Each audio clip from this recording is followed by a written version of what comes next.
Good evening, sport. No, I didn't give you the signal yet.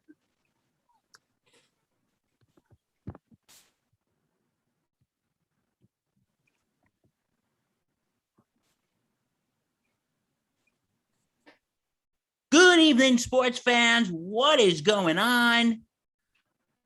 I am Bill Murphy, the Tennessee Titans beat writer for the Sports Insanity Network Blitzers.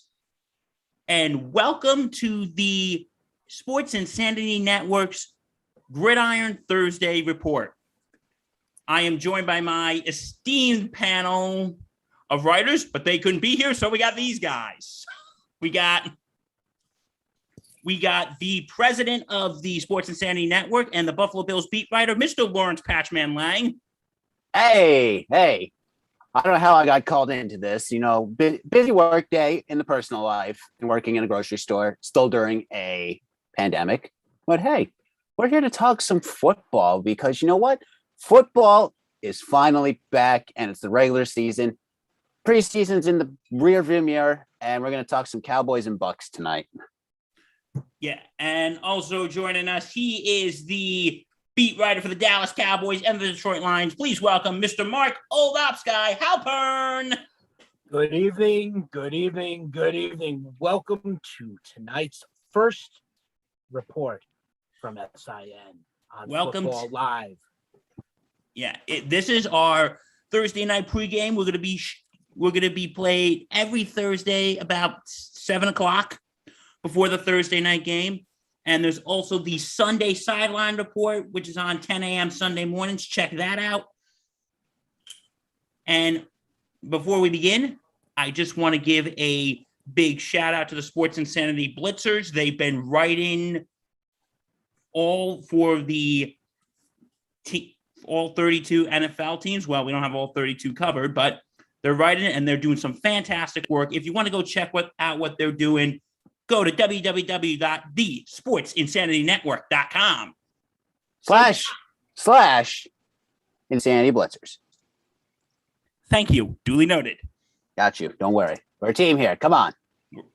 We all work together here. So anyway, after months and months, it's finally here. Guys, are you ready for some football? Been waiting. Absolutely. Waiting since when? The end of the Super Bowl? Absolutely. You know, when the Super Bowl ends, it's a sad moment for football because you realize football is over. And then you get to April, the NFL draft is here. It's all right. Okay, yes, it's back. And then you have the mints of baseball starting up. You have NBA playoffs, Stanley Cup playoffs. And they're like, okay, yeah, I still have sports, but you still miss football. And then May, June, July, it's basically all baseball. And then once August slightly rolls around and comes into play, players start to report and you're like, you know what? Hey, football is on the horizon, and it kicks off with the Hall of Fame game. And then you're like, you know what? It's almost back. And we're here now. Yeah, we are here. We are ready to go. Tonight's game is the defending Super Bowl champion Tampa Bay Buccaneers versus the Dallas Cowboys. Wow. But before we get to that, we're going to get to that very shortly, I promise. That's going to be the bulk of our discussion tonight. But we got some news to talk about, as we're going to call Insanity of the Week. Okay. For those, I know this is like a little bit of a week old here, but Cam Newton is a free agent. As we all know, he was released by the Patriots last week. What do you guys think is going to be the best landing spot for him? I'm sorry. No, that's on me. No, that's on the president. The president should let you go first. My bad. Old ops guy, take it over. No, then I'll give my take.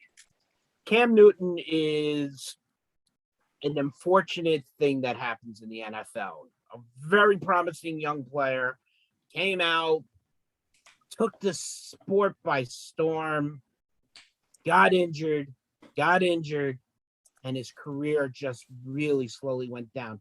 Hoping that he could do stuff with Bill Belichick in New England, didn't happen. He was released. And where is he going to end up? Right now, a lot of people thought it was going to be with my team, the Dallas Cowboys. That's where he was predicted to go. But out of Dallas going for Will Greer, his backup from years back, Cam Newton is really going to be in that type of whirlwind. I think the only team that really has to play for him right now is the New York Giants. Yeah. If I could just chime in for 1 second. Excuse me, Patch. I'm just going to chime in for 1 second. Because I was on some of my Giants Facebook pages I'm on today. They were like, Giants signed Cam Newton. And then after research, it turns out that was fake news.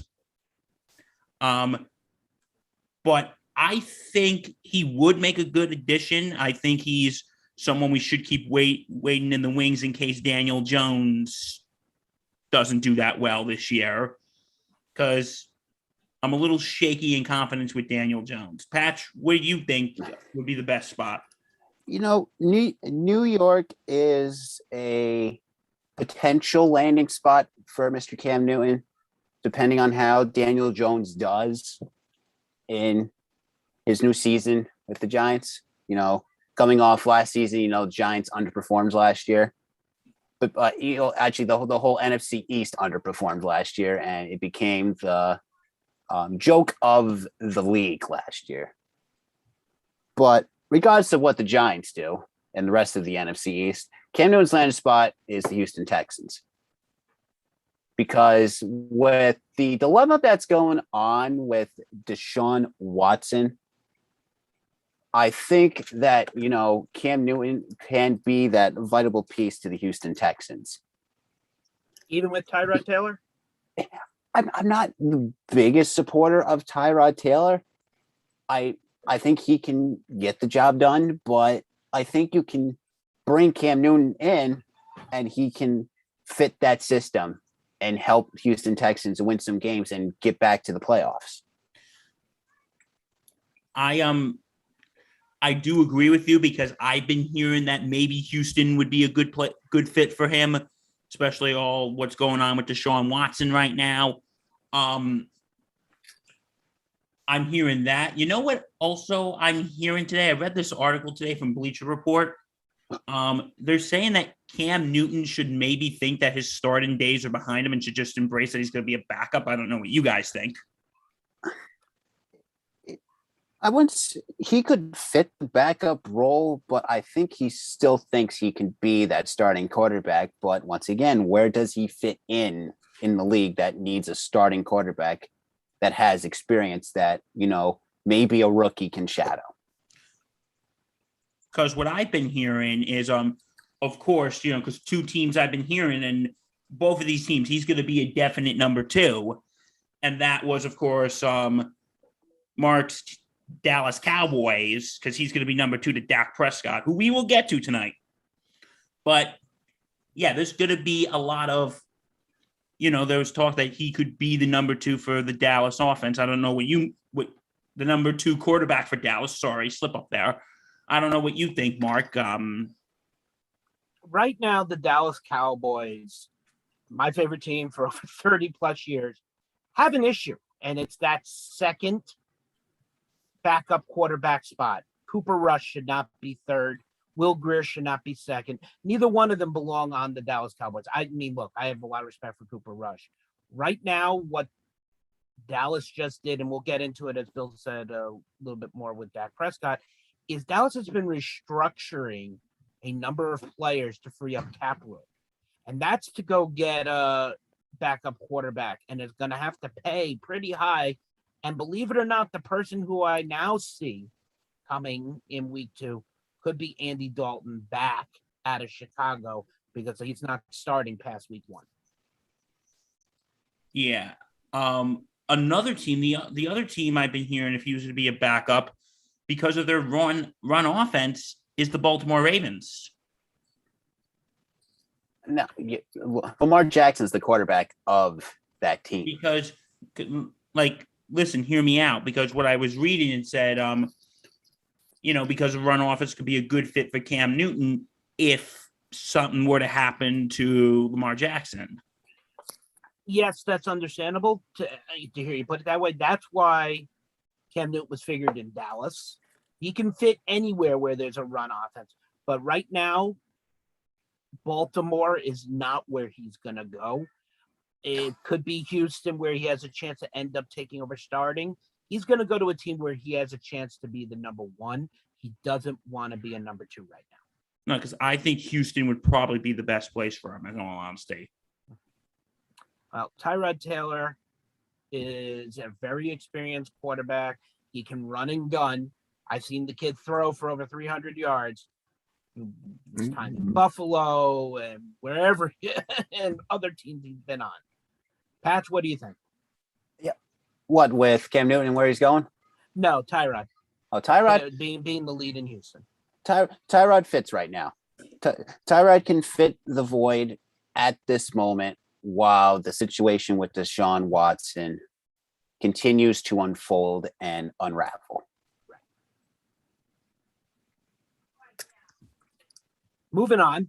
We got Moving on. Come on, Bill. Come on, moving We on. have tonight's. Come on, Bill. We got to talk some tonight's- Thursday night football. It's Okay. NFL kickoff night. Okay, yeah, sorry, I was thinking for a second. Yeah, it is NFL Thursday night kickoff. The NFL season is here, like we said about 38 times within 10 minutes.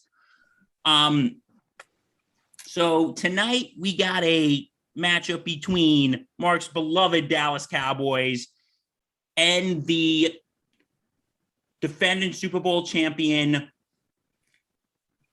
Tampa Bay Buccaneers.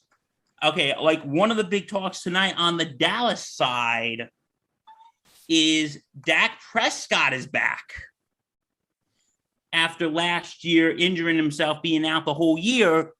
Right now his contract is 4 years, $2,723,393 with a $383,393 sign-in bonus, $383,393 guaranteed, and an average annual salary of $680,848.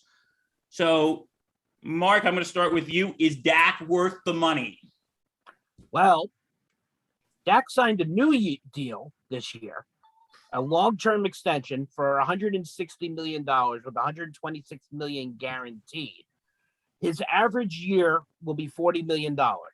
This takes over from the likes of quarterbacks, Russell Wilson, a big name quarterback right there. When you want to put out quarterbacks that have been out there, Russell Wilson was one of the highest paid quarterbacks, even more than Tom Brady at $30 million a year.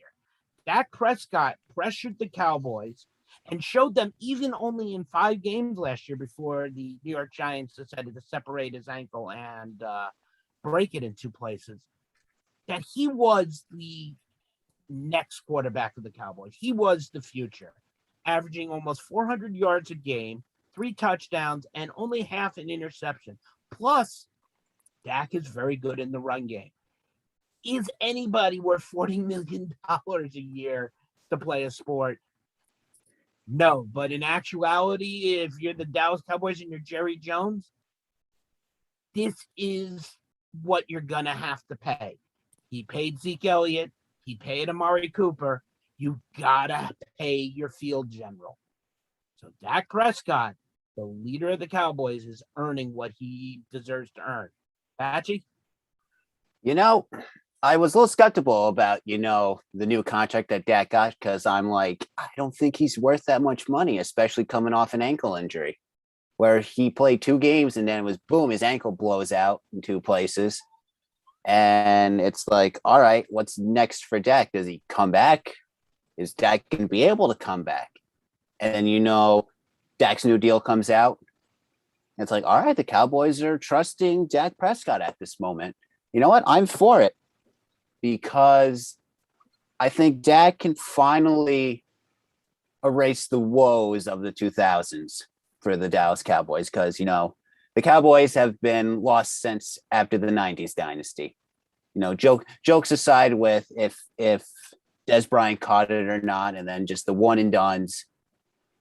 I think the Cowboys are here to say that, you know what? We believe in Dak Prescott. He's worth this money. And you know what? Dak Prescott's out for redemption this year. Yeah, I agree, but I also agree with you, Patch. Is Dak Prescott really worth the money?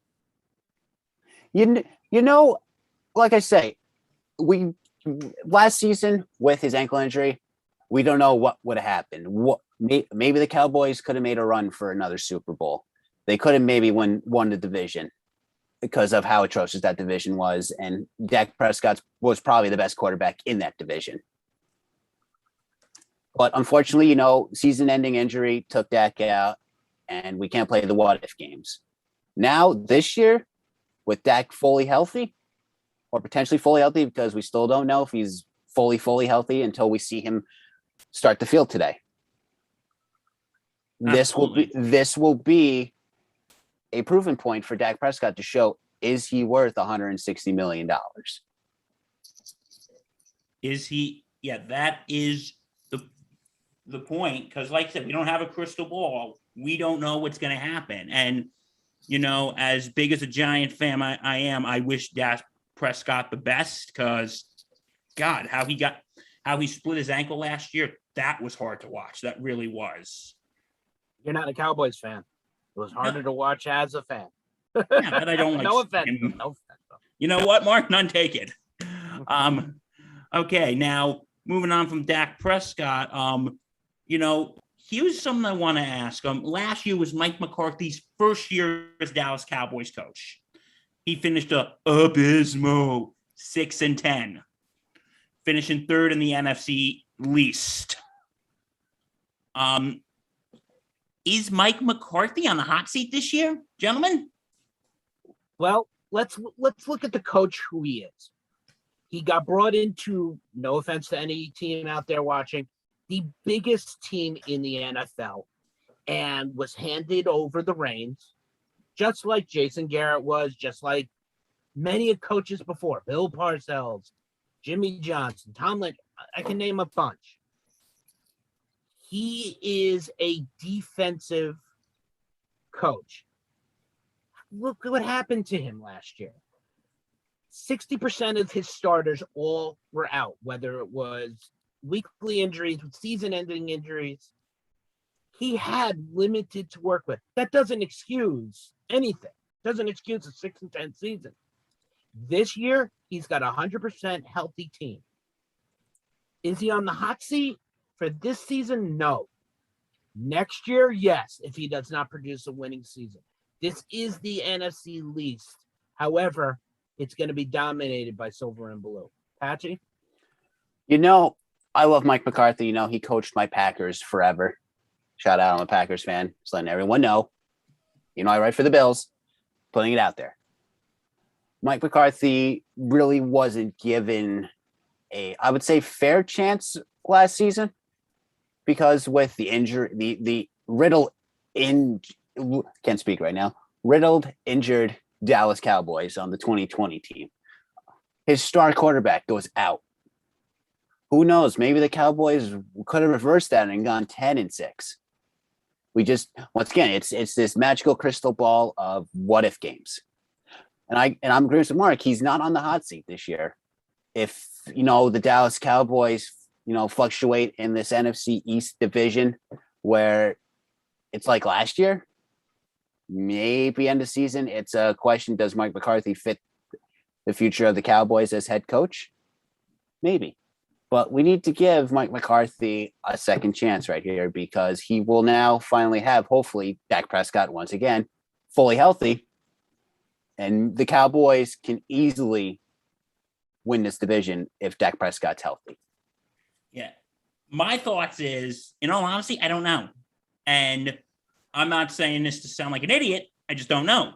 But Mike McCarthy, like what Mark said, he was riddled with injuries last year with the Cowboys, and now the team's 100% healthy.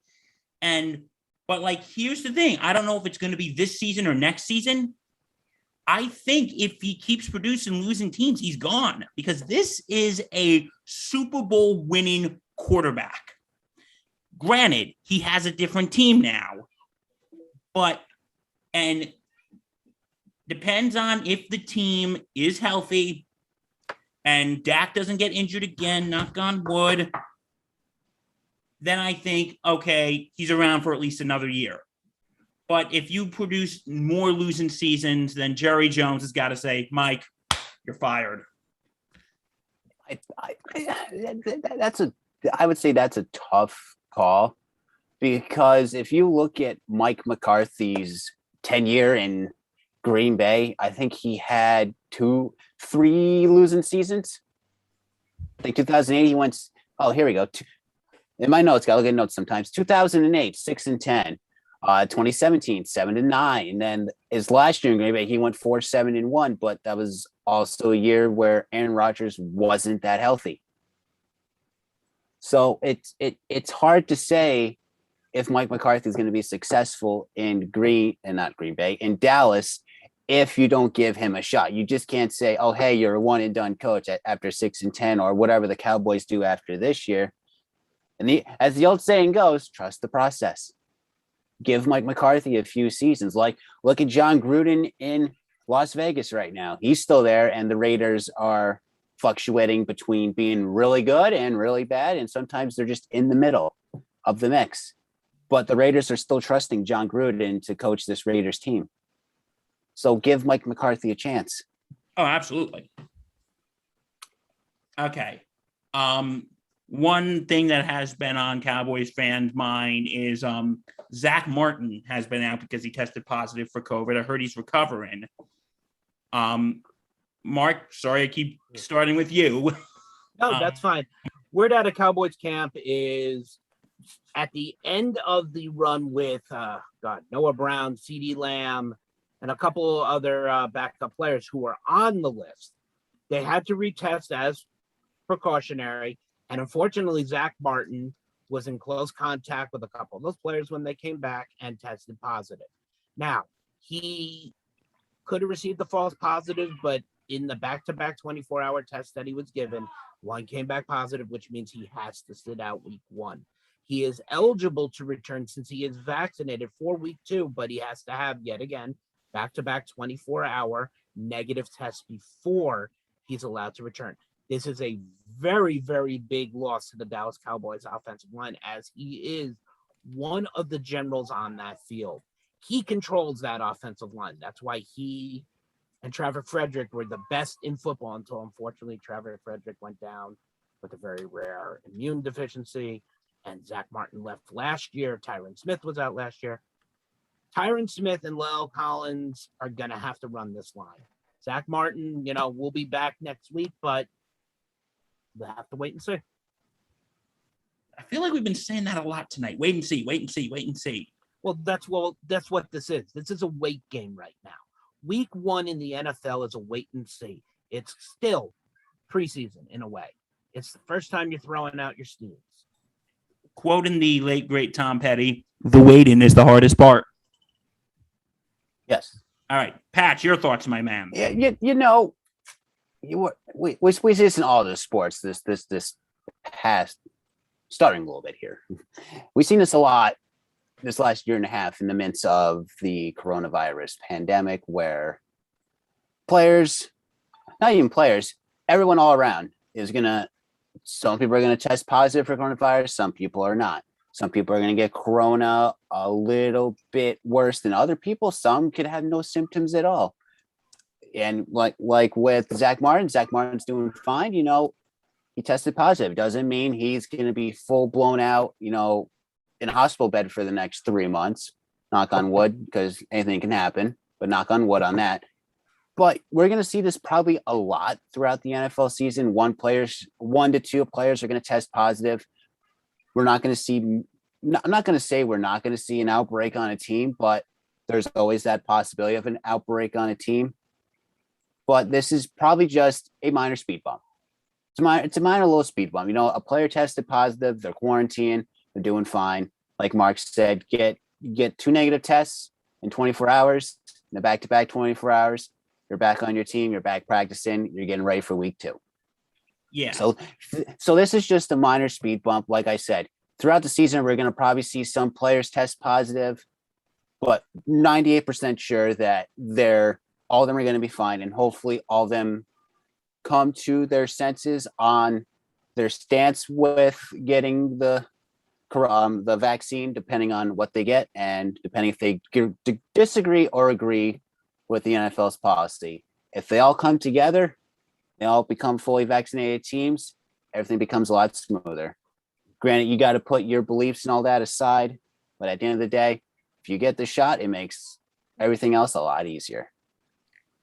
Yeah, and I want to say the good news is 17 out of 32 NFL teams have 95% of their personnel vaccinated, so that's a very good thing. Only one team has 100%, and that's the Tampa Bay Buccaneers. I heard two now. I heard Atlanta too. Okay, I did not hear that, so thank you on that. If I'm wrong, I'll own that. But anyway, yeah, I hopefully, like you said, Patch, is just a minor speed bump. But I just hope because if you remember last year, we had outbreaks happening like every 5 minutes.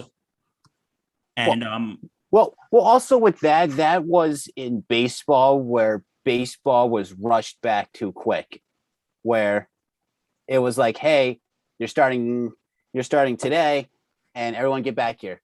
And people were coming from all parts of the world, where if they were smart, they would have done a 1 month delay, get everyone in their teams where they can quarantine and all that. But that's a side debate for a different day. But and this is a football show. We're not getting into baseball. I'm just giving an opinion on something with that. But regardless, Let's move on. Let's move forward. Okay. With the Dallas Cowboys, I have to ask both of you gentlemen, who do you think is okay? We all know they came from a very crappy division, the NFC East. And yeah, I'm even saying this as a Giants fan. But who do you think, in all honesty, is going to be the Dallas Cowboys' biggest competition in the NFC East? We've always started with Mark. We're going to start with Patch this time. Shake things up. You're looking at this is a tough one because I do not like this division whatsoever. Sorry. This division is just terrible.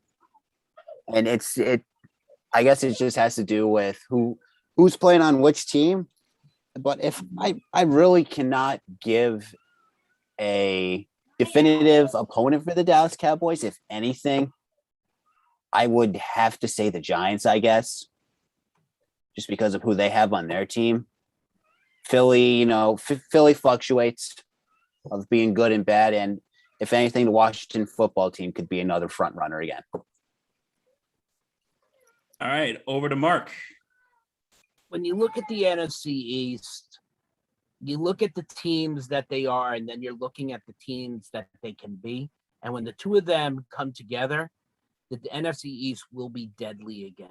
Now, resurging tonight's game, the Dallas Cowboys should be the winners of the NFC East. And that's not just me being a Cowboys fan.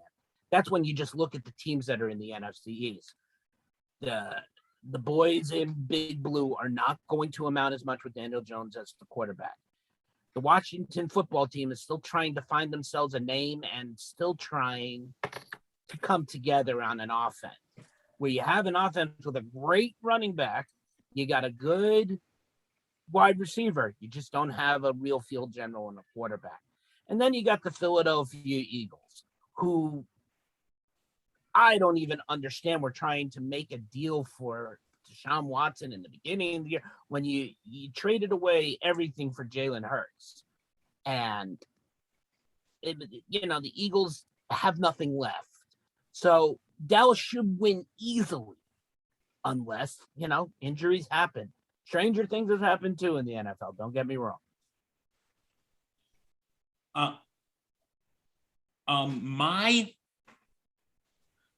I'm going to say who I think the competition is okay. I might be sounding a little biased because I'm a Giants fan, but I think it'd be one of two things. I think it could be the Giants. Am I saying it's 100% definite?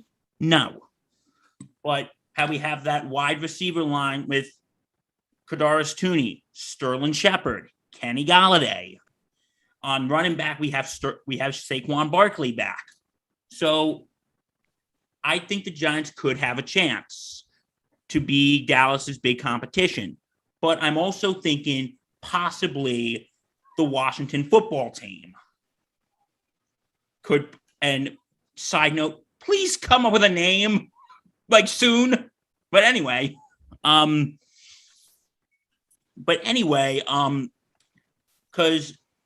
now they have Fitzmagic in there, which I'm a little iffy about. But because he got out of Miami last year because it was Tua time. And Taylor Heineke for Washington, had that late season push to get Washington the NFC East. Again, not a big accomplishment because winning the NFC East is super easy last year.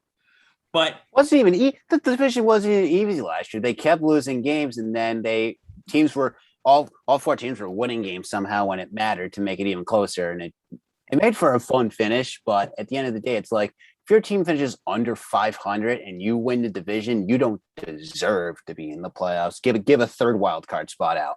No, I kind of agree with you on that. That makes our anti-division argument stronger, but that's a different conversation for a different show. But I think either the Giants or Washington could be Dallas's big competition in the NFC East this year. Philly, I have little to no confidence in. Like you said, you had to get, they could have gotten Deshaun Watson, but they were sticking with Jalen Hurts, who I like. He's on and off. Oh, well, Deshaun Watson's a whole different case now. Yeah, we're not even discussing him. But anyway, I would say Giants or the football team. And I think that's who Dallas is going to have a run for their money. And I'm just going to say again, it is very, it was 2020 when a team named the football team won the division. So, okay, enough jokes about that. We'll be here all night. This is not open mic night. Okay, we've talked a lot about the Cowboys. So now, there is another team playing tonight, and that is the defending Super Bowl champion, the Tampa Bay Buccaneers. How they are led by the 7-time Super Bowl champion, Tom Brady. I say his name 2 more times, he wins another Super Bowl, so I got to be careful tonight. Inside joke with a friend of mine. But anyway, you got Tom Brady. You got Chris Godwin. You got Leonard Fournette. You got Gronk. Guys, what do you think about a Tampa Bay getting everybody back tonight and over this offseason? It's a beautiful thing. Players took pay cuts to make this work, and I think everyone minus one player didn't come back. Everyone minus one? Everyone minus one. They got 52 of the 53 players back. That is correct. And who is that one missing? Well, if I don't remember his name, it's not that important. Absolutely. There you go. Sorry, sir. We don't remember your name. And that just made us look terrible. Oh, no, it didn't. We've done worse. Debatable. No. You look at this Tampa Bay Buccaneers team, and you're going to put the same team you did on the field last year, and you're going to expect the same results. I don't care if you've been in the league 1 year or you've been in the league 20 years. That's a lot of pressure to put on anybody, especially when you're opening up against a tough team like the Dallas Cowboys. It could have been the same way if they opened up against the LA Rams or they opened up against the Seahawks. You want to throw any team out there with a decent defense. Tom Brady is not a spring chicken.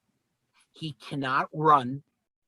And Dallas has not gotten weaker in defense. They've gotten stronger with speed. So Tom Brady is going to have to pull off some of that Brady magic. And he's got the wide receiver crew to do it with Evans and Godwin and bad boy Antonio Brown. You got Gronk who can block and catch. You still got Ronald Jones and Fournette. It's not a weak offense. The offensive line is very strong too. The question is the age finally going to get to them? Yes, that is because people were saying, because correct me if I'm wrong. If Tom Brady, I think Tom Brady's contract for Tampa was originally 1 year. I want to 1 year. Am I right? 1 and 1. It was a 1-1. And, a lot of people were thinking, is this it? Is Brady going to ride off into the sunset? Because you mentioned about the age, like, is this going to be Brady's last year? That's a big question on the mind. He's won 7 Super Bowls. The guy has nothing to prove. But you also got to bring up with Dallas. Like you said, the defense has gotten stronger. That's going to be a challenge for Brady tonight, because overall, I think he's unbeatable when it comes to Dallas. Yes. Brady has not lost to the Cowboys yet. And that's sad to say, but it's only in a real small sampling size. But nonetheless, Brady is Brady. Okay? The question that I am going to throw on Tom Brady, and not to take anything away from him, they made his knee injury quiet for a long time until it was just about training camp and preseason is when we all started learning about it. If Tom Brady has a bad year, how much do you think is going to be put on this torn MCL he had? Too much that he's not going to lose credit. Look, he's a guaranteed Hall of Famer, 7 Super Bowl rings, multiple MVPs. He doesn't have anything to prove. But go out on top. Don't go out a bum. Well, I agree with you, because last year, even when he left New England to go to Tampa, I was saying, just ride off into the sunset with Giselle. Like, what more do you have to prove? But last year, he kind of did have something to prove. And that was, you know what? I don't need Bill Belichick. I can win without him. And he showed that. And now I think I don't think this is going to be his last year, but with the torn ACL, I think that could render into a possibility. But, this season, he's going to be playing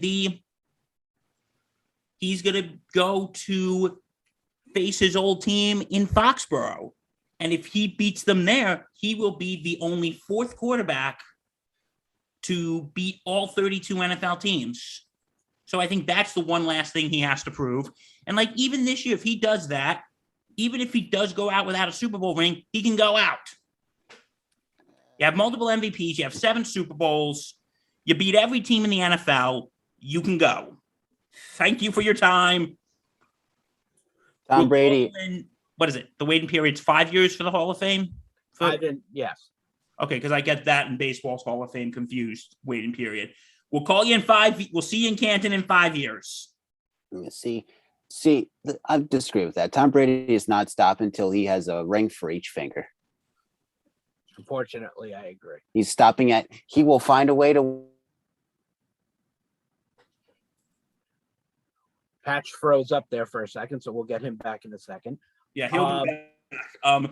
But anyway, Patchy's saying they'll find a ring for each finger. When it gets to the point where he's so old and he's still playing, and they have to make him a cyborg. Tom Brady, look, is 38 years old. A lot of quarterbacks have played in the NFL up until much later times, such as John Elway and stuff like that. And Elway won in his last few years. Yes, Brady's won plenty. Time to hang it up. You don't have to be 60 years old and keep going. Pat, what were you saying before you froze? Oh, before I froze, just the Tampa Bay Bucks have a good shot of going back to back on just some of these key notes. How about a franchise tag on Chris Godwin? They signed Gronk to a 1-year, $8 million deal. Ndamukong Suh, 1 year, $8 million deal. Shaquille Barrett got a 4-year extension for $68 million. Levante David got 2 years, $25 million. Kicker Ryan Scope, wow, bleh, 3 years at $12 million, and then Leonard Fournette got a 1 year, $4 million deal. Like we mentioned earlier, they brought everyone back besides outside line tackle Joe Haeg, who had a 2 year, $4.6 million contract. Other than that, this whole team's back, and they're going to show that they're going to become the first team to win back-to-back Super Bowls since the Patriots did it back 20 some odd years ago almost. I think it was for 2003, 2004. Yes. So anyway, that is what's going on in Tampa Bay. The division, the NFC South, is a interesting division. And I have to ask you, fine gentlemen, who do you think is going to be Tampa Bay's big competition in the NFC South? It's that team that is in the state of Wisconsin, the Green Bay Packers. No, NFC South. Tampa's in. Well, the South, the Saints. Why not? Yeah, I didn't mean to correct you there, Patch. I'm sorry. No, when we're talking about challenging for the NFC, I agree with Patchy that Green Bay is going to be up there. I think Aaron Rodgers is going to have a very big resurgent year. The LA Rams are going to be talked about. Dallas, of course. Banging my fist for a second. Seattle is going to be a big talk about. But in the NFC South, New Orleans always is a pesky team. So, we'll see. To be honest with you, I think New Orleans is usually going to be the big competition, but I'm kind of skeptical this year because we are now in the Breeze era, the post-Breeze era. You got Jameis Winston as the QB right now. The really big weapon you got is Alvin Kamara. Michael Thomas gets injured.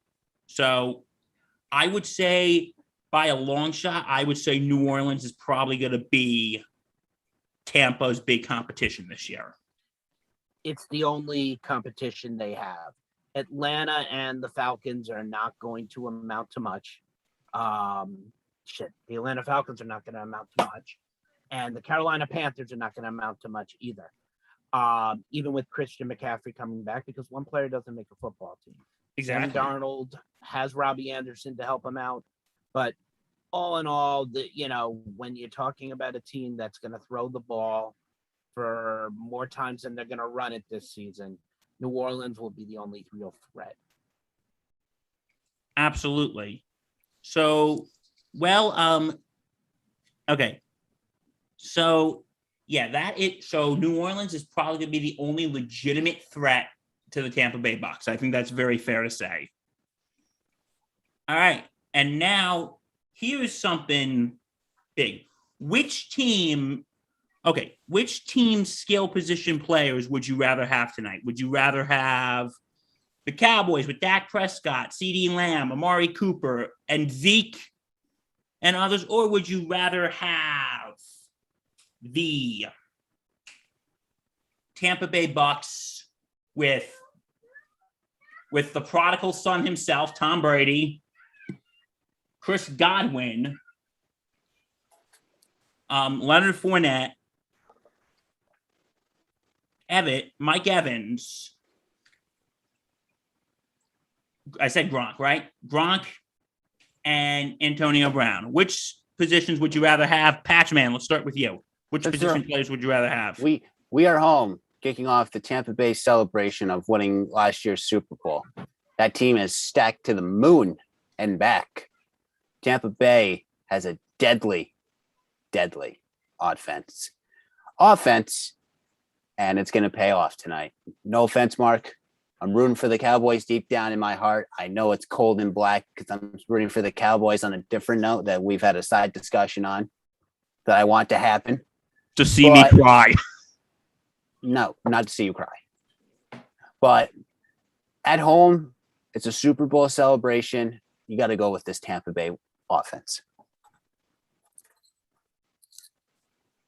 When you look at the two skill sets, let's look at the old team. You got Brady, you got Evans, you got Godwin, you got Gronk, Ronald Jones, and Leonard Fournette. Even throw Cameron Braid into the discussion. Still a good blocking tight end who catch the ball. Age is a factor. Don't forget about Antonio Brown also. Sorry. Age is a factor on that side. Now let's look at the Dallas side. You got Prescott, Elliott, Amari Cooper, CeeDee Lamb, Michael Gallup, Blake Jarwin, and let's also throw in the wild card there, Tony Pollard.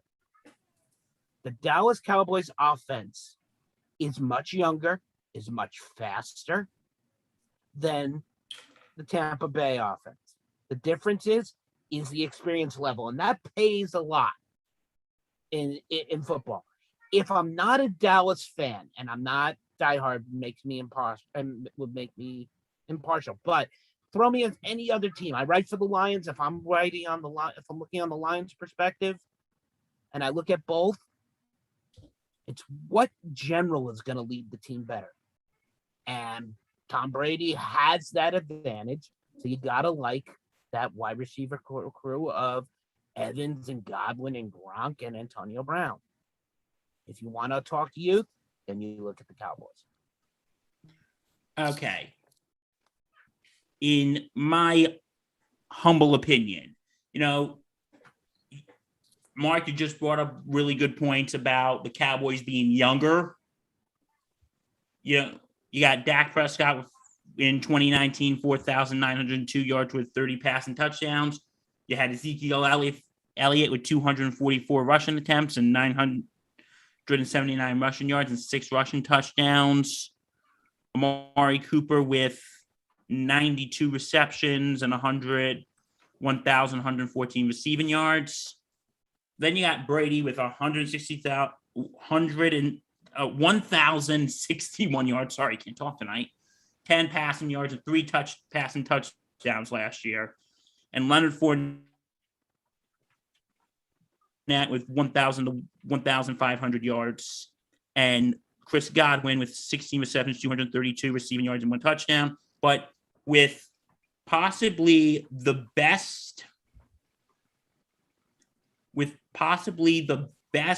quarterback in the NFL, as much as it pains me to say, I am going to have to pick, and Mark, I am very sorry. I am going to have to say, with positional players, I would have to say the Tampa Bay Bucks. Never apologize. Speak your mind. Because, Mark, as a Giants fan, I would not pick Dallas. Fine. As I said, if I have to look at it from the Lions' perspective, the Buccaneers put a better number on paper. They do put a better number on paper. Okay. So, you know what it's time for? Oh, what's it time for, Billy? It is time for Sports Insanity Network's Thursday Gridiron's 2-minute warning. Okay, we don't have graphics. We don't have that much of a budget. But anyway, yeah, I know that joke didn't land. But anyway, this is why I would never make it as a stand-up comedian. This is why I'm a sports podcaster. But anyway, I'm going to ask you folks a series of questions, and we're going to have 2 minutes to answer all of them. Okay, I am starting the clock. Right now. All right. Question 1 will be. Okay, hold on 1 second, please. Okay. Okay, Mark. What teams do you think missed the playoffs this year will make it, and vice versa? As a team that made the playoffs and will miss this year. That made the playoffs and will miss this year will probably be the Chicago Bears. And the team that missed the playoffs that will definitely be back is Dallas. Patch. Dallas is coming back. And Okay. Dallas is coming back, Dak's back out for revenge, Dak's out for an MVP, Dak's out for a comeback player of the year. And team that's going to miss the playoffs, the Pittsburgh Steelers. Because that team is just imploding. They had a fluke run last year of starting 11-0. where they should have not started 11-0, and then they got exposed at back end of the season, then got exposed in the playoffs by the Browns, and Big Ben's on the farewell tour. Okay. Patch, who do you think is the sleeper MVP candidate? Sleeper MVP candidate? Let's finally give one to Russell Wilson. Russell Wilson has been proven year out and year out that he is an MVP candidate, and he just gets outshined just a little bit by Tom Brady, Aaron Rodgers. Running backs go off, and then Russell Wilson just gets lost in the shadow. Let's give Russell Wilson a shot of MVP. Mark. Matthew Stafford in LA. I think this is the year we're going to see him put up record numbers, and he is going to win Offensive Player of the Year and MVP. Okay. Draft pick you look most forward to watching? Patchman. Mac Jones. Mac Jones is out. Ops guy. He's coming out. I'm actually looking forward to watching Zach Wilson play for the Jets. Okay. Sunday game you're most looking forward to? Chiefs Browns. Jacksonville, Houston.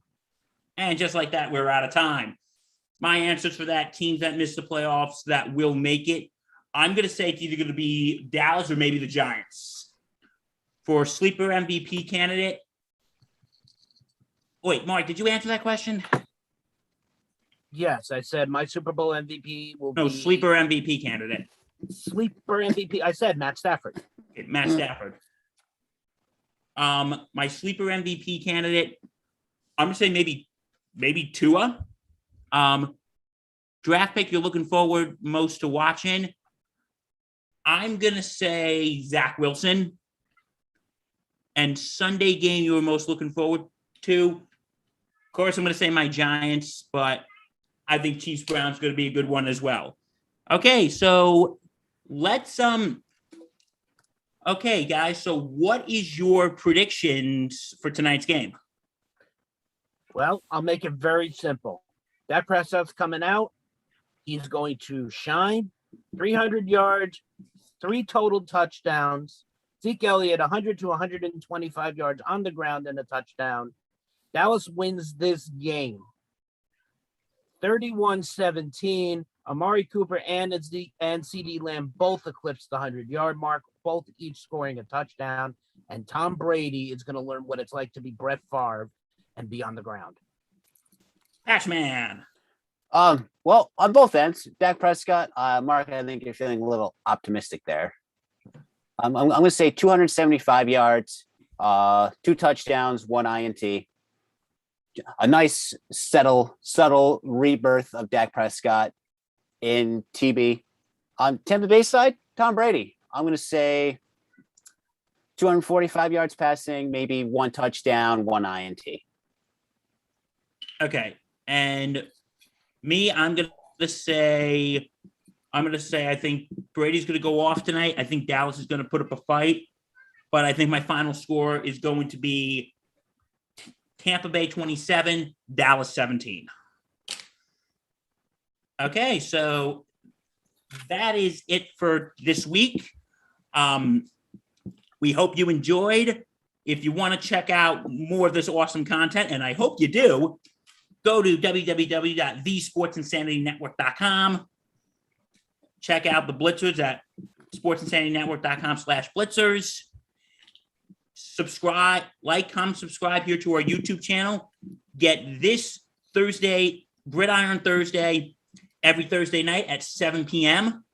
Get Sunday Sideline Report every Sunday morning at 10 a.m. And I'm Bill Murphy, and I'd like to thank the 2 gentlemen sitting by me today, Mr. or President Lawrence Patchman Lang, our fearless leader, and Mr. Mark Oldowski Halpern. Thank you so much. Thank you so much for joining me tonight, folks. Like, comment, subscribe, hit that bell, follow us everywhere, and stay safe.